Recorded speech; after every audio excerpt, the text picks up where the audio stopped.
My name is Maria Janat. I am from Borishal, Kotuakhali, and now Patuakhali কুয়াকাটার কাছে নেই। জি।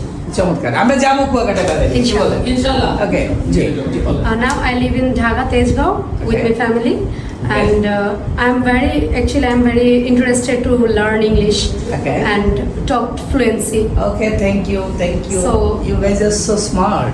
You're trying hard. Thank you. Okay, so আপনি কিভাবে যে how did you know about global? Sir আমরাও same আমরা আমার ফ্রেন্ডদের দুজনের বন্ধু? না, ওর সাথে দেখা হয়েছে আমার একটা প্রতিষ্ঠানে অন্য জায়গায়। ওরই ফ্রেন্ড, তো মিউচুয়াল ফ্রেন্ড হয়ে গিয়েছে, তো তার বড় ভাই এখানে পড়ে গিয়েছিল। আপনার ওই ফ্রেন্ডের নাম্বারটা আমাদেরকে দিবেন, তাকে স্যার ও আমরা এখানে পড়ে, তাই আজকে আসেনি অবশ্য। আমাদের স্টুডেন্ট কি নাম? আমাদের সাথেই ভর্তি লিখো। হয়েছে। মানে সে কিভাবে জানলো? তার বড় ভাই এখানে, তার ভাইকে আমরা বুঝতেছি। তার আইএলটিএস করে গেছে। Okay, thank you. আপনি এনজয় করছেন আমাদের এখানে ক্লাস? কেমন হচ্ছে? Satisfied. Satisfied? Yes. Thank you. বসো।